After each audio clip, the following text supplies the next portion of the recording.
সারা দেশে মানুষের সাথে কথা বলার সুযোগ পাইল। আমার প্রিয় চৌদ্দগ্রামের ভাইদের সাথে কথা থেকে জালেমরা 15টি বছর আমাকে কথা বলা থেকে বঞ্চিত রেখেছিল।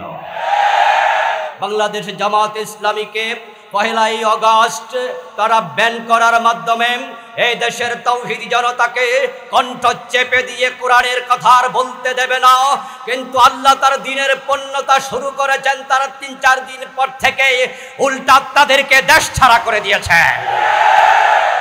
আমার প্রিয় ভাইয়েরা, আল্লাহর সিদ্ধান্তের বাহিরে কিছুই হয় না। ফাআলুল লিমা ইউরিদ ইয়াফআলু মা ইয়াশা। আল্লাহ কোরআনে বলেন তিনি যা চান তাই হয়, তিনি যা করতে চান তাই করেন। আল্লাহর সিদ্ধান্ত পরিবর্তন করার ক্ষমতা কারো নাই। আল্লাহ যাদেরকে সহযোগিতা করতে চান তাদেরকে রুদ্ধ করে দেবে এমন শক্তি পৃথিবীর কারো নাই। জামাতে ইসলামী আল্লাহর নবীর দল, ইসলামের পক্ষের দল, কোরআনের দল। তাদেরকে যারা নিভিয়ে দিতে চাইবে আল্লাহ তাদেরকে নিভিয়ে দেবেন।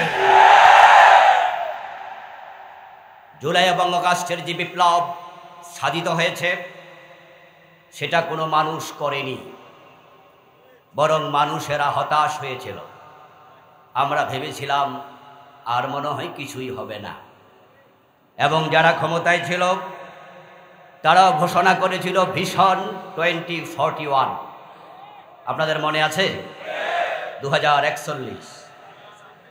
ওরাও ভেবেছিল এর আগে কেউ কিচ্ছু করতে পারবে না, এবং তাদের এক বড় নেতা তো বলেছে কিসের আন্দোলন, এবছর না ওই বছর মানুষ বাঁচে কি টিটকারি। ভেবেছিল কিচ্ছু কেউ করতে পারবে না, কিন্তু আল্লাহ তাআলা যখন কিছু করতে চান তখন করতে 1 সেকেন্ডও লাগে না। আল্লাহ বলে উমলি লাহুম ইন্না কাইদি মাতিন। কোরআনে আল্লাহ বলেন আমি তাদেরকে ঢিল দেই, আমার কৌশল বড় শক্ত। ইন্না বাতশা রাব্বিকা লাশাদীদ। নিশ্চয় তোমার প্রভুর ধরা অত্যন্ত কঠিন। আল্লাহর ধরা যে শক্ত এবং কঠিন সেটা আমরা দেখেছি। লক্ষণ সেনের পরে 805 বছরে বাংলাদেশের ইতিহাসে কোন রাষ্ট্রপ্রধান পালিয়ে যায়নি। আল্লাহ তাদেরকে দেশ থেকে পালাতে বাধ্য করেছেন। আমার প্রিয় ভাইয়েরা, এটা আল্লাহর কৌশল। এ কৃতিত্ব কার? আগস্ট বিপ্লব করেছেন কে? কোরআন মাজিদ আল্লাহ তাআলা এমন কিছু কথা বলেছেন, এজন্যই তো কোরআনকে বলা হয় চির সতেজ একটি কিতাব। এটা কোনোদিন পুরাতন হবে না, পুরান হবে না। কোরআন চির যৌবনা। কিছু কিছু আয়াত পড়লে মনে হয় এই আয়াত বুঝি গতকাল নাজিল হলো, গত মাসে আসলো বুঝি। একটি আয়াত পড়ে আমি কোরআনের উপরে বিশ্বাস তো আগে ছিলই, আরো নতুন করে বিশ্বাস এনেছি। আল্লাহর সীমাহীন ক্ষমতার উপরে আবার নতুন করে ঘোষণা করেছি। আগস্ট বিপ্লবের পরে আমি লা ইলাহা ইল্লাল্লাহ কত হাজার বার নতুন করে পড়েছি, হিসাব আমি করিনি। একটি মাত্র কারণে বারবার পড়ছি, আল্লাহ আমাদের ক্ষমা করে দাও। আমরা হতাশ হয়ে গিয়েছিলাম, আমরা ভেবেছিলাম আর বুঝি কিচ্ছু হবে না। এই হতাশা ঠিক ছিল না। তুমি সব পারো, তোমার উপর আবার ঈমান আল্লাহ। আল্লাহ তাআলা বলেন ফালাম্মা নাসু মা যুকিরু বিহি ফাতাহনা আলাইহিম আবওয়াবা কুল্লি শাই। যখন তারা আমার দেয়া উপদেশগুলো ভুলে গেল, আমার দেয়া ক্ষমতা পাওয়ার পরে তারা আমার দেয়া উপদেশ ভুলে গেল, আমি তখন তাদের জন্য নেয়ামতের দরজা আবার খুলে দিলাম, আরো খুলে দিলাম। হাত্তা ইযা ফারিহু বিমা উতু। আমার নিয়ামত আবার পেয়ে তারা যখন অতি আনন্দে উদ্বেলিত হয়ে সীমালঙ্ঘন আরো বাড়িয়ে দিল। 28 অক্টোবর 2006 লগি বইটার উল্লাস দিয়ে বাংলাদেশ জামাতে ইসলামী ইসলামী ছাত্র শিবিরের মানুষকে পল্টনে খুন করে লাশের উপর নৃত্য করে তার 2 বছর পর সাজানো নির্বাচনের মাধ্যমে তারা ক্ষমতায় আসলো। ক্ষমতার প্রথম 5 বছরেই বাংলাদেশ জামাত ইসলামীর উপর স্টিম রোলার জুলমের চালালো, নির্যাতন চালালো, নিষ্পেষণ চালালো। এই সংগঠনটির উপর এত নির্যাতন চালিয়েছে যা পৃথিবীর ইতিহাসে বিরল। আমরা ভেবেছি এই 5 বছর যাক, একটা পরিবর্তন ইনশাআল্লাহ হবে, কিন্তু আমরা দেখলাম পরের 5 বছর আবারও তারা ক্ষমতায়। আল্লাহ বলেন, যখন তারা আমার দেয়া নির্দেশনা, আমি বলেছি তোমরা ইনসাফ কায়েম করো, আমি বলেছি ন্যায় বিচার করো। সূরা হজে আমি বলেছি আল্লাযীনা মাক্কান্নাহুম ফিল আরদি আকামুস সালাহ ওয়া আতাউজ যাকাত ওয়া আমারু বিল মা'রুফ ওয়া নাহাউ আনিল মুনকার। যাদেরকে রাষ্ট্র ক্ষমতা দেব তাদের প্রতি আমি আল্লাহর নসিহা হলো তারা নামাজ কায়েম করবে, তারা যাকাত আদায় করবে, তারা সৎ কাজের আদেশ করবে, তারা অন্যায়ে বাধা দেবে। কিন্তু তাদেরকে ক্ষমতা দিলাম 2008-এ, 2013, 14, 15 তারা 5 বছর পর্যন্ত ক্ষমতায় টানতে থাকলো, তারা জুলুম চালালো, অন্যায় করলো। আমি নিয়ামতের দরজা আবার খুলে দিলাম, দেখি কি করে। অমলি লাহুম, রশিতে ঢিল দিলাম। ফাতাহনা আলাইহিম আবওয়াবা কুল্লি শাই, নিয়ামতের দরজা আরো খুলে দিলাম। নিয়ামত পাওয়ার পরে তারা আরো জুলুম চালালো, বড় বড় নেতাদেরকে বিনা দোষে আমিরে জামাত মতিউর রহমান নিজামী রাহিমাহুল্লাহ সহ মীর কাসেম আলী, আলী হাসান মোহাম্মদ মুজাহিদ, আব্দুল কাদের মোল্লা রাহিমাহুল্লাহ সহ অসংখ্য নেতাকে একেবারে পৃথিবীর জঘন্য মিথ্যাচার কাঁধে চাপিয়ে তারা শহীদ করে দিল। ক্ষমতা পাওয়ার পরে তারা সীমা লঙ্ঘন করতে করতে এমন পর্যায়ে গেল, আল্লামা সাইদির মতো বাংলাদেশের 1 নম্বর মুফাসসিরকে 13টি বছর বিনা দোষে হত্যাকারী, ধর্ষণকারী, খুনি, লুটেরা বানিয়ে তারা জেলখানায় শুধু রাখেনি, ওনাকে হাসপাতালে সুস্থ অবস্থায় এনে স্লো পয়জনিং করে হত্যা পর্যন্ত করলো। ফাতাহনা আলাইহিম আবওয়াবা কুল্লি শাই, আমি নিয়ামতের দরজা বন্ধ করিনি, আরো খুলে দিলাম। কিন্তু যখন দেখলাম তারা আমার বাবা ক্ষমতা, আমার দেয়া ক্ষমতা পেয়ে আমার দ্বীনের উপর, দ্বীনওয়ালাদের উপর জুলুম করছে, আখাযনাহুম বাগতাতান, আমি জুলাই মাসেই হঠাৎ করে আবাবিল পাখিগুলো পাঠিয়ে দিলাম। জুলাই আন্দোলনে যারা ছিল তারা আল্লাহর পাঠানো আবাবিল ছিল, আবাবিল। সূরত পরিবর্তন, পাখি নয়, এটা মানুষ নামক আবাবিল। এই দেশের জামাত ইসলামী, এই দেশের বিএনপি, এই দেশের সরকার বিরোধী সব দল যখন কথা বলার কোনো পথ পায়নি, কথা বলার পরিবেশ পায়নি, সবাই মোটামুটি হতাশ হয়ে গিয়েছে, বাপ দাদা ফেল করেছে, তখন ছোট ছোট নাতি নাতকুরে সে আন্দোলন শুরু করেছে। ওদের হাত দিয়া এত বড় পরিবর্তন হবে পৃথিবীর কেউ ভাবেনি, ক্ষমতাসীনরা ভাবেনি, আমরা ভাবেনি। আবাবিল দিয়ে আবরাহাকে ধ্বংস করবে, আবরাহা ভাবেনি। ঠিক তেমনি ভাবে আকাশের মালিক আল্লাহ বলে, আখাযনাহুম বাগতাতান, আমি হঠাৎ করে ধরেছি। ফাইদাহুম মুবলিসুন, তখন তারা কাপড় পরে পালাবে, রান্না করা ভাত খাবে, সেই সময়টাও আর পায়নি। আখাযনাহুম বাগতাতান, কোরআনে আল্লাহ বলছে আমি হঠাৎ করে ধরেছি। আচ্ছা আপনারা বলুন তো, 5ই আগস্টে যারা পলাইলো তারা কি আগে জানতো? এভাবে আল্লাহ ধরবে এটা কি আমরা জানতাম? আচ্ছা আমরা যারা আন্দোলন করেছি, 9 দফার আন্দোলনকে আমরা কয় দফায় নিয়েছিলাম? 1 দফায়। 1 দফার আন্দোলনে কি বাংলাদেশ সরকার পলাইয়া যাক এরকম কোনো দাবি ছিল? দাবি ছিল তাদের পদত্যাগ, তারা ক্ষমতা থেকে নেমে যাক, এরপর নতুন সরকার আসবে, নতুন নির্বাচন হবে, বাংলাদেশ নতুনভাবে আগাবেই হলো দাবি। কিন্তু আল্লাহ তাআলার সিদ্ধান্ত না, সুযোগ অনেক দিয়েছি আর দেব না। ওয়াল্লাহু মুতিম্মু নূরি, আল্লাহ বলে আমার দ্বীনকে আমি পূর্ণাঙ্গ রূপে বাস্তবায়িত করব। তার সূচনা 5 তারিখে হয়েছে। আগামীর বাংলাদেশ হবে ইসলামের বাংলাদেশ ইনশাআল্লাহ।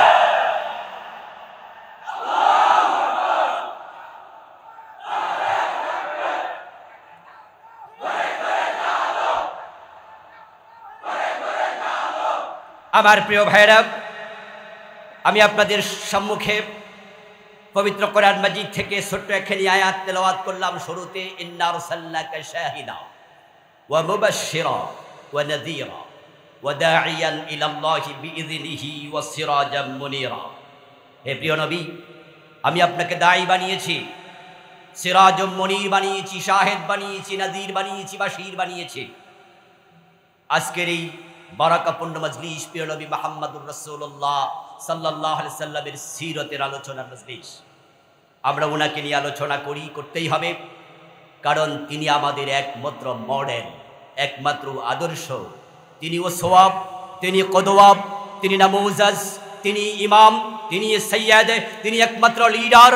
আমাদের শিক্ষা হলো, আমাদের ঘোষণা হলো, আমাদের দর্শন হলো নবী মুহাম্মদ ছাড়া কাউকে আমরা আদর্শ মানি না। আল্লাহ তাআলা বলেন, লাকাদ কানা লাকুম ফি রাসূলিল্লাহি উসওয়াতুন হাসানাহ। প্রিয় নবীজিকে বলেছেন, ইন্নাকা লাআলা খুলুকিন আযীম। যেহেতু প্রিয় নবী মুহাম্মদ সাল্লাল্লাহু আলাইহি ওয়াসাল্লাম আমাদের একমাত্র মডেল, আদর্শ, সুতরাং উনার জীবনের মতো আমাদের জীবন গঠন করতে হবে। আমরা যদি দুনিয়ায় সফলতা চাই, আখিরাতে মুক্তি চাই, আল্লাহর নবীর অনুসরণের কোনো বিকল্প নাই। قال النبي صلى الله عليه وسلم من أحب سنتي فقد أحبني ومن أحبني كان معي في الجنة। আল্লাহর হাবিব সাল্লাল্লাহু আলাইহি ওয়াসাল্লাম বলছেন, যে ব্যক্তি আমাকে অনুসরণ করে, আমার সুন্নাহ ফলো করে, সে আমাকে ভালোবাসে। আমরা নবীকে ভালোবাসি না? সেটা কিভাবে বুঝাবেন? নামের আগে আশিকে রাসূল লিখে, নিজেকে সুন্নি মুসলিম দাবি করে। ভালোবাসার প্রমাণ মুখে নয়, ভালোবাসার প্রমাণ হলো কাজে। এজন্য আমাদের মা আমাদেরকে ভালোবাসে পৃথিবীর সব মানুষের মাঝে সবচেয়ে বেশি, কিন্তু মা কোনোদিন বলে না আমি তোমাকে ভালোবাসি, কিন্তু কাজে প্রমাণ করে, ঠিক না? তাই প্রিয় নবীকে ভালোবাসে এখন বাংলাদেশে অভাব নাই। নামের আগে আশিকে রাসূল, মুখে দাড়ি নাই, নাম দিয়েছে সুন্নি, অথচ বিড়িটা নেই। রাসূলকে ভালোবাসেন, মুখে বলবেন না, এটা কাজে দেখানোর বিষয়। রাসূল বলছেন, মান আহাব্বা সুন্নতি ফাকাদ আহাব্বানি। যে আমার সুন্নাহকে ভালোবাসে, সে আমি নবী মুহাম্মদকে ভালোবাসে। আর ওয়া মান আহাব্বানি কানা মাই ফিল জান্নাহ। রাসূলুল্লাহ সাল্লাল্লাহু আলাইহি সাল্লাম বলছেন যে আমার সুন্নাহকে ভালোবাসার মাধ্যমে আমি নবী মুহাম্মদের ভালোবাসার প্রমাণ দেবে, সে জান্নাতে আমার সাথে ঢুকবে। আমরা আল্লাহর জান্নাতে যেতে চাই। দুনিয়ার কোন স্বার্থের জন্য বাংলাদেশ জামাত ইসলামী ইসলামী ছাত্র শিবির কাজ করে না। আমরা শুধু আল্লাহর জান্নাত পাওয়ার মানুষেই সামনে এগিয়ে যাচ্ছি। আল্লাহর নবীর অনুসরণকে আমাদের জীবনের লক্ষ্য বানিয়েছি। দিনের বিজয় হওয়ার আগ পর্যন্ত আমরা কেউ থামব না, আমরা শক্ষ পানে এগিয়ে যাব।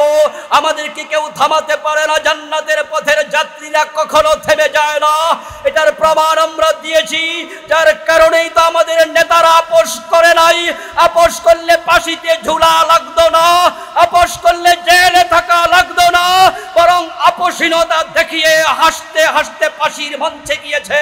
একটা মাত্র কারণ, তারা জানে মৃত্যু শাহাদাত, শাহাদাত মানেই আল্লাহর জান্নাত।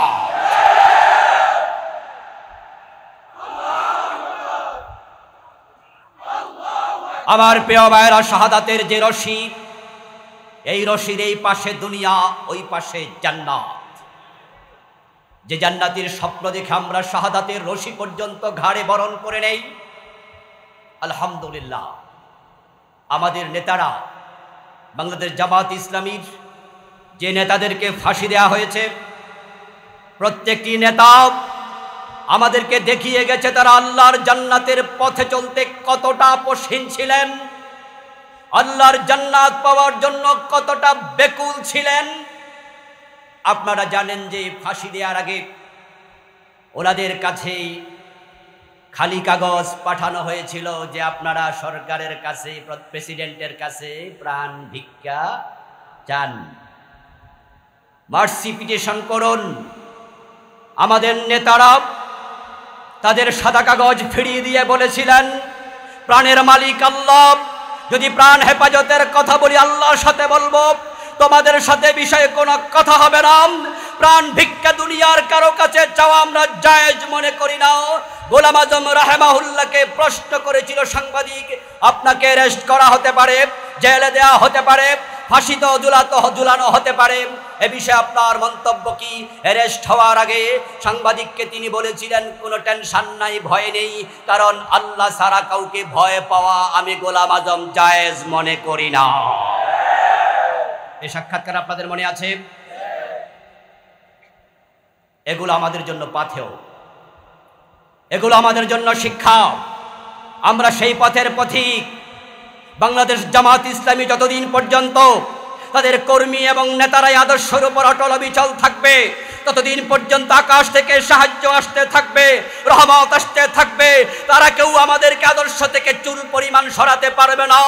আমাদের শত শত নেতা নয়, হাজার হাজার নেতাকেও ফাঁসিতে ঝুলাতে পারবে, আমাদের একজন কর্মী থাকা পর্যন্ত মাথা তুলে দাঁড়িয়ে থাকবে। তাদের ফাঁসির রশি শেষ হবে, আমাদের গলা শেষ হবে না। আমরা প্রমাণ করেছি, রাস্তায় মিছিলে তাদের বুলেট শেষ হয়, আমাদের বুক শেষ হয় না। যে জান্নাতের লক্ষ্যে আমাদের নেতারা এগিয়ে গিয়েছেন, শাহাদাতের রশি গর্দানে বরণ করেছেন, সে জান্নাতে যাওয়ার শখ আপনাদেরও আছে না নাই? তো আল্লাহর নবীর সাথে জান্নাতে যেতে হলে কানা মাই ফিল জান্নাহ, রাসূলুল্লাহ বলছেন, আমার সুন্নাহ যদি জীবন অনুসরণ করে আমার সাথে সেই জান্নাত পাবে। জামাত ইসলামীতে কি নাম লেখাইলে জান্নাত? এরকম কিছু আছে নাকি? জামাতের দায়িত্বশীল এটা বলে নাকি? সুতরাং আপনি নাম লেখাইছেন, আপনি জামাত ইসলামী, কিন্তু আপনার জীবনে ঘোষের লেনদেন আছে, সুদের লেনদেন আছে, আপনি টাকলোর নিচে কাপড় পরছেন, আপনি মুখের দাড়িতে শেভ করছেন, আপনি মিথ্যার আশ্রয় নেন, আপনি ওজনে কম দেন, আপনি মালে বেজাল দেন, আপনার জীবনে সুন্নাহর ঘাটতি আছে, ফরজের ঘাটতি আছে। আল্লাহর হাবিব বলছেন, কুল্লু উম্মতি ইয়াদখুলুনাল জান্নাহ, আমার সব উম্মত জান্নাতে যাবে, ইল্লা মান আবা, তবে অস্বীকারী উম্মত জান্নাত পাবে না।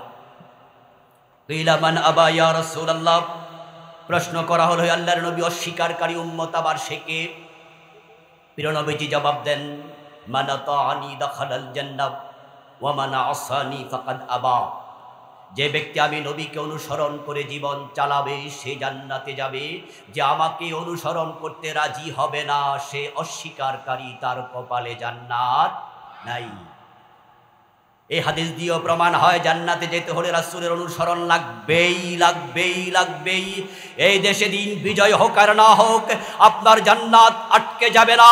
দিন বিজয়ের সাথে জান্নাত পাওয়ার কোনো সম্পর্ক নাই। জান্নাত পাওয়ার সম্পর্ক রাসূলের আদর্শ অনুসরণের সাথে। বাংলাদেশে দিনকে বিজয়ী অবস্থায় আল্লামা নিজামী দেখে যায় নাই, আল্লামা সাইদি দেখে যায় নাই, আল্লামা এইভাবে কত আছে, জুনাইদ বাবুনগরী দেখে যায় নাই, কিন্তু তারা অনুসরণকারী ছিলেন। আমরা আশা করি তারা জান্নাতে চলে গেছেন। আর দিন যদি আগামী বছর, পরের বছর 100-200 আসন পাইয়া বিজয়ী হয়ে যায়, এদেশে যদি কোরআনের আইন কায়েমও হয়ে যায়, কিন্তু আপনি সুদ খাচ্ছেন, দিন বিজয় হলো, আপনার কোনো লাভ নাই। এই জন্য প্রিয় নবীর সুন্নাহকে, আদর্শকে লালন করতে হবে ভালো করে। ওটুকু আর শোনার পরে যাদের মাথায় টুপি আছে তারা একটু বেশি খুশি, তারা কয় যাক তাইলে আমি জান্নাত।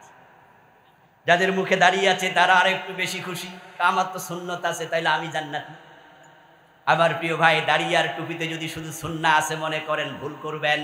সুন্নাহ দাঁড়িয়ে এবং টুপিতে সীমাবদ্ধ নয়। সুন্নাহ হলো ব্যক্তি জীবন থেকে আন্তর্জাতিক বলয় পর্যন্ত, রান্নাঘর থেকে সংসদ ভবন পর্যন্ত, জীবনের বটম থেকে টপ পর্যন্ত আপনি থাকবেন যেখানে, সুন্নাহ থাকবে সেখানে। যারা দাঁড়িয়ে এবং টুপিকে সুন্নায় আবদ্ধ করে ফেলেছে তাদের অবহেলার কারণে বাংলাদেশ কোরআন দিয়ে পরিচালিত হচ্ছে না। আর যারা পুরা জীবনে সুন্নাহ আছে মনে করে, তারাই কোরআনের আন্দোলনে শরীক হয়ে যায়। আমরা সুন্নাহ মানতে গিয়ে সুবিধাবাদী হই, প্রবৃত্তির অনুসারী হই। আল্লাহর হাবিব সাল্লাল্লাহু আলাইহি সাল্লাম কিভাবে ডান পা দিয়ে মসজিদে ঢুকেছেন, সেইভাবে ডান পা দিয়ে আমরা মসজিদে ঢুকি। কিভাবে তিনি নামাজ পড়ে আল্লাহু আকবার বলে নিয়ত বেঁধেছেন, আমরা সেভাবে বাদি, কোনো অসুবিধা নেই। রাসূলের সুন্নাহ ফলো করছি সবাই মিলে। আমাদের কুমিল্লা জজকোট মসজিদের জজ সাহেব যখন নামাজ পড়তে যান, জোহরের নামাজে 2 রাকাত পড়ার পরে ইমাম সাহেব ভুলে তিনি আত্তাহিয়াতু পড়তে বসেননি। 2 রাকাত পড়ার পরে আত্তাহিয়াতু পড়তে হবে, বসতে হবে, এটা ওয়াজিব। ইমাম ভুলে দাঁড়াতে শুরু করলেন। এ অবস্থায় পিছন দিয়ে মানুষ লোকমা দেয়। জজ সাহেবও লোকমা দিল। মাসালা জানে 2 রাকাত পড়ার পরে বসতে হবে, এটা ওয়াজিব। ইমাম সাহেব হুজুর লোকমা গ্রহণ করলেন, বসলেন, আর তাহিয়াতু পড়ে সুন্দরভাবে নামাজ যথারীতি শেষ করলেন। এবার জজ সাহেব গেল উনার কোর্টে, এজলাসে বসলো, চোরের মামলার রায় দিল। তখন তিনি চোরকে জেল দিল। চোরকে জেল দেয়া নাকি চোরের হাত কাটা, কোনটা ফরজ? আল্লাহর আইন কি জেল দেয়া না চোর ধরে হাত কাটা? চোর ধরে হাত কেটে দেয়াটা কি ওয়াজিব নাকি ফরজ? গুরুত্ব ওয়াজিবের বেশি না ফরজের বেশি? এখন এই জাজ 30 বছর চাকরি জীবনে আল্লাহর ফরজ বিধান একটাও আইনের পরিণত করেনি, একটার পক্ষেও রায় দেয়নি, অথচ উনি জোহরের নামাজে হুজুরের লোকমা দেয়। তাহলে ওয়াজিব বুঝলো, ফরজ বুঝলো না। আমাদের দেশে আমিন আসতে বলবে না, জোরে বলবে, তা নিয়ে ঝগড়া লেগে মসজিদ আলাদা হয়ে যায়। হাত নাভির নিচে হবে না বুকের উপরে হবে, তা নিয়ে ঝগড়া শুরু হয়ে যায়। এগুলো সুন্নাহর মর্তবায়, এগুলোকে ফরজের জায়গায় নিয়ে ঝগড়া করে মসজিদ ভিন্ন বানাচ্ছে। কিন্তু আল্লাহর জমিন 53টা বছর কোরআন দিয়ে চলছে না, তা নিয়ে সে আলেমদের মাথা ব্যথা নাই। ওই আলেমরা, ওই পীরেরা, ওই নামাজিরা আল্লাহর আদালতের আসামি হয়ে দাঁড়ানো লাগবে। আফাতুমিনুনা বিবাদিল কিতাব ওয়া তাকফুরুনা বিবাদ। আল্লাহ বলছে, তোমরা কি কিতাবের কোরআনের কিছু মানবা আর কিছু কি বাদ দিবা? আপনি নামাজে মানলেন ইসলাম, রোজায় মানলেন ইসলাম, আদালতে ইসলাম মানলেন না, গণভবনে মানলেন না, সংসদ ভবনে মানলেন না, মন্ত্রণালয়ে মানলেন না, টিউনি অফিসে, ডিসি অফিস, এসপি অফিস, কোথাও মানলেন না, অর্থনীতিতে মানলেন না, সমাজনীতিতে মানলেন না, শিক্ষানীতিতে মানলেন না, আইনের জায়গায় মানলেন না, মসজিদ আর মক্তবে ইসলাম মানলেন। ইসলাম কি আংশিক ধর্ম না পূর্ণাঙ্গ ধর্ম? তো বাকিটার জন্য আল্লাহর কাছে কি জবাব দিতে হবে না? এই দর্শন জামাত ইসলামী শিখাচ্ছে। আল্লাহর বক্তব্য হলো ফিস সিলমে কাফা, ইসলামে পরিপূর্ণ ঢোকো। আমাদের আহ্বানে আপনারা বিরক্ত হননি, আমাদের আহ্বানে নামাজি লোকেরা বিরক্ত হয়নি, তারা হয়তো আমাদের দলে আসেনি, কেউ কত এসেছেনি আলহামদুলিল্লাহ, কিছু লোক পাশ কেটিয়ে চলে যায়, কিন্তু বিরক্ত হয় না। বিরক্ত হয় তারা যারা জানে যদি আল্লাহর দিন কায়েম হয়ে যায় তাদের সুদি ব্যাংক বন্ধ হয়ে যাবে, সিনেমা হল বন্ধ হয়ে যাবে, মদের ব্যবসা বন্ধ হয়ে যাবে। পূর্ণাঙ্গ ইসলামের দাওয়াতের কথা শুনলে তাদের কলিজায় কাঁপুনি তৈরি হয়, তারাই আমাদেরকে যুদ্ধাপরাধী বলে মামলা দিয়ে জেলে ঢুকিয়ে দেয়।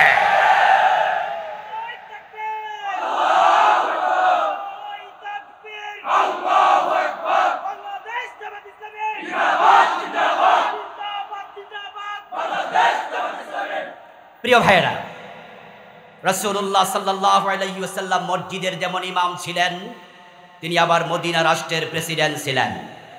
এতে বোঝা যায় মসজিদের ইমামতি করার জন্য আবার রাষ্ট্রপ্রধান হয়ে দেশ চালানো, সেটাও একটি সুন্নাহ। কিন্তু আমরা সুবিধাবাদী হয়ে গেলাম, কারণ আমরা ভাবি ইমামতি করলে কেউ খারাপ বলে না, সালাম দেয়।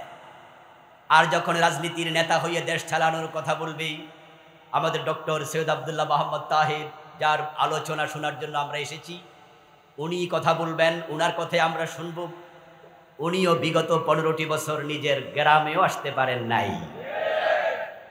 আচ্ছা, তাহের বাইরে এলাকায় উনার বিরুদ্ধে কোনো চাঁদাবাজির অভিযোগ আছে? উনি এমপি ছিলেন 5 বছর, কোনো চাঁদাবাজির অভিযোগ আছে? আমাদের নেতাদের সবার ব্যাপারে একই প্রশ্ন, আমাদের কর্মীদের ব্যাপারে থানা আমির, জেলা আমির, দায়িত্বশীলদের ব্যাপারে এলাকায় গিয়ে খোঁজ নেবেন। এলাকার কোনো দোকানদার বলবে না বাকি খেয়ে টাকা দেয় নাই, এলাকার কেউ দাবি করবে না আমার জমি দখল করেছে, এলাকার কেউ বলবে না যে আমার কাছে চাঁদা চেয়েছে, বরং সবাই বলবে মানুষ হিসাবে তারাই ভালো। এরপরও তাদেরকে কেন জঙ্গির মামলা দেয়, যুদ্ধাপরাধী বানায়? একটাই মাত্র কারণ, তারা জানে ইসলাম কায়েম হলে তাদের অবৈধ সব দাবি দেওয়া, অবৈধ সব ইনকামের রাস্তা বন্ধ হয়ে যাবে। ইসলাম কায়েম হলে চোরের হাত কাটা হবে। আল্লাহ হাবিব বলেছেন, আমার মেয়ে ফাতেমা চুরি করলে ফাতেমার হাতটাও। 53 বছরের বাংলাদেশে চোরের হাত কাটছেন কয়দিন? আল্লাহর কাছে কি জবাব দেয়া লাগবে না? 92% মুসলমান সাবধান হয়ে যান, আল্লাহর আদালতের আসামি হওয়া যায়। আমার রাসূল যদি বলেন আমার রেখে আসা ইসলামকে তার অর্ধেক বাদ দিছে, অর্ধেক গ্রহণ করেছে, আল্লাহ তুমি বিচার করো। আল্লাহর কোরআন বাংলাদেশের সংবিধান হতে পারেনি, অথচ আমরা 92% মুসলমান। আল্লাহর শুকরিয়া, আল্লাহর শুকরিয়া, আল্লাহর শুকরিয়া। 53 বছর পরে এমন সুযোগ বাংলাদেশে আল্লাহ করে দিয়েছেন। এখন যদি আমরা চাই, অন্তর্বর্তীকালীন সরকার চায়, তাদেরকে আমরা চাপ প্রয়োগ করে বাধ্য করতে পারি, নতুন করে গণভোটের আয়োজন করে পুরা সংবিধান পরিবর্তন করে সরাসরি আল্লাহর কোরআনকে সংবিধান ঘোষণা দেওয়ার পরিবেশ তৈরি হয়ে গেছে।